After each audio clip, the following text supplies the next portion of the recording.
Bonjour tout le monde, Jésus le maire du monde, Sainte Suzanne. Welcome everybody from Jesus Light of the World and Saint Suzanne's. This is the weekend of the Feast of Corpus Christi, June the 6th.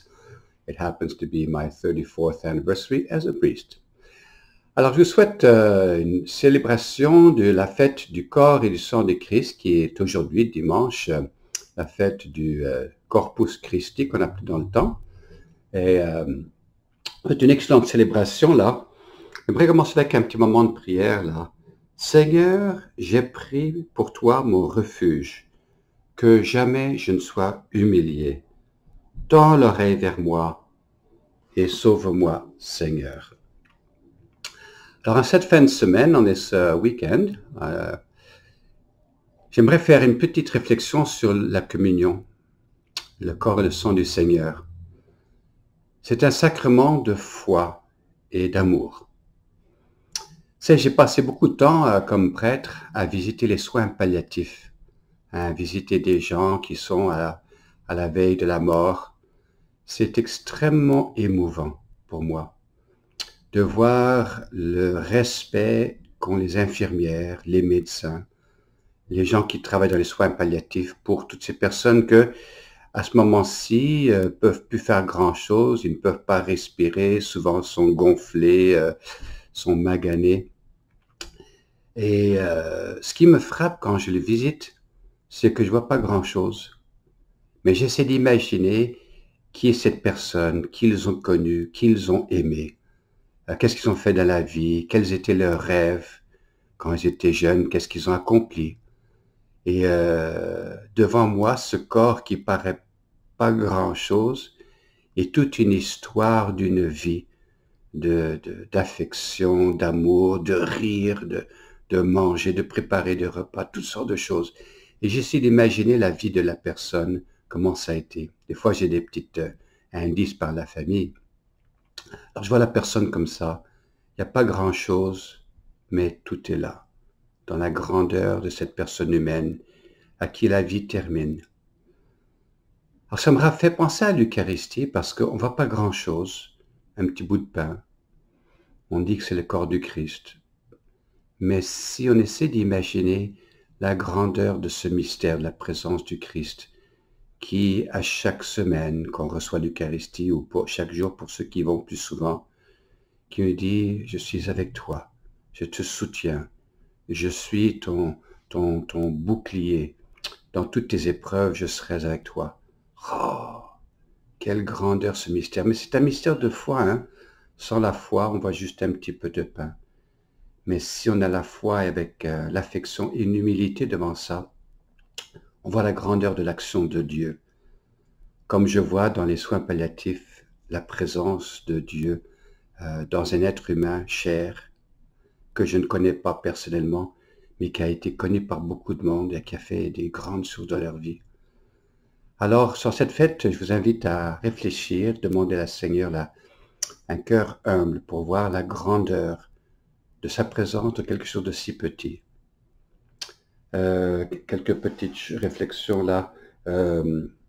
J'espère qu'au mois de septembre, on va être un petit peu à la normale. Alors, si on va arrêter l'infolette pour le mois de juillet, quand on reprend au mois d'août et septembre, il y aura certainement des changements dans la paroisse. Soyez attentifs à cela, hein. Donc, le mois de juillet, on va fermer l'infolettre et on va recommencer au mois d'août. Et je pense qu'on espère revenir à une certaine normalité. Alors, ça va être bien, bien. Et la dernière chose que j'allais dire, c'est Go Habs, go. Ils viennent battre hier soir les Winnipeg. So just a quick few reflections there. It's the Feast of Corpus Christi this weekend, the body and blood of Christ, you know. When we come to communion every week or every day, as we're supposed to, you know, some say, well, don't have to go to church. Of course we do. It's part of our obligation. It's a requirement of the church, a requirement of the Lord. So we receive the communion. It doesn't look like much, you know, just it looks like a little piece of bread, even though we know it's the body and blood and divinity and the fullness of Jesus and all that he is. But you can't see that without faith, you know. So I was making a parallel a moment ago with the palliative care units. I spent many years visiting. I continue to visit palliative care units and seeing people who are at the last days of their life, I don't know who most of these people are. They're pretty banged up, can hardly breathe. Some of them are comatose and so on. I try to imagine what this person did when they were young. Who were the people that they loved? What were their dreams? What did they accomplish? Little things and big things. And I think of all the people that they cared for and watched over, and suddenly my heart swells with an awakening of the dignity of the human person before me, who doesn't look like much, and yet it's a whole history, a whole lifetime in front of me right here, of this individual who right now can't speak, can't talk usually, but I know that there's a whole lifetime of service and generosity and caring and laughing and eating and running and all that kind of thing, Wow. And as I watch the nurses and doctors and those who work in palliative care, the respect with which they take care of these individuals and protect them is very moving for me. In the simplicity of this dying person, I see an image of the Eucharist.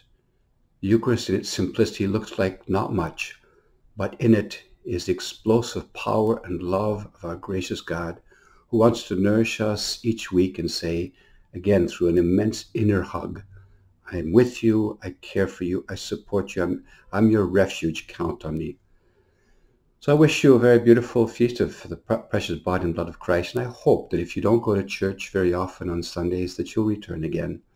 And for those who have friends who don't go to church anymore, remind them the importance of the Eucharist and the Word of God. So we'll be closing the info letter for the month of September, for the month of July. Everybody on the staff needs a break, including me. And in August, we'll be picking up again.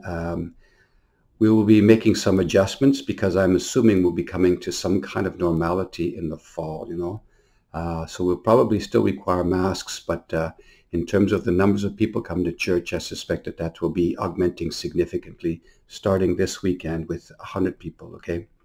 So wish you a great weekend, everybody, a great week. And my last thought is go Habs, go. They're doing pretty good these days, So who knows what might happen. Miracles have happened before. Have a great day. Que le Seigneur vous bénisse, le Père, le Fils et l'Esprit Saint.